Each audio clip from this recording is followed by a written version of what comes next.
जी बिल्कुल, मैं इस वक्त शादरा के इलाका फरखाबाद में मौजूद हूँ और दरियाई रावी है जो यहाँ पर जो उसका पानी वो बेभर चुका है, बल्कि शादरा के मुतअद्दिद इलाके जो हैं वो पानी के ज़ेरे आब आ चुके हैं, जिनमें मलक पार्क है, कामनन पार्क है, फरखाबाद है और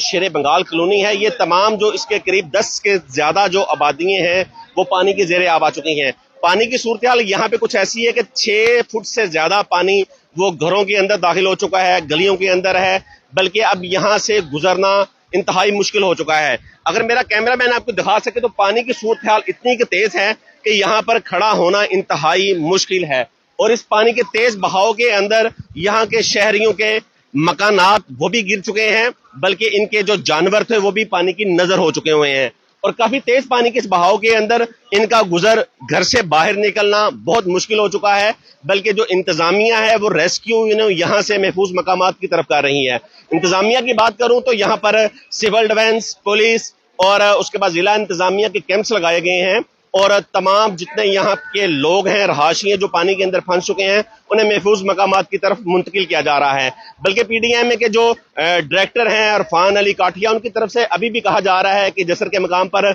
अभी भी 1,40,000 क्यूसेक का पानी का जो रेला है वो आ रहा है और तकरीबन वो रात 11 से 12 बजे के करीब वो शादरा पहुंचेगा। बहरहाल अभी तो सूरत हाल ऐसी है कि मजीद इस पानी की जो मकदार है वो भी बढ़ती जा रही है, सतह ऊंची होती जा रही है और लोगों की मुश्किलात में इजाफा होता जा रहा है। जी।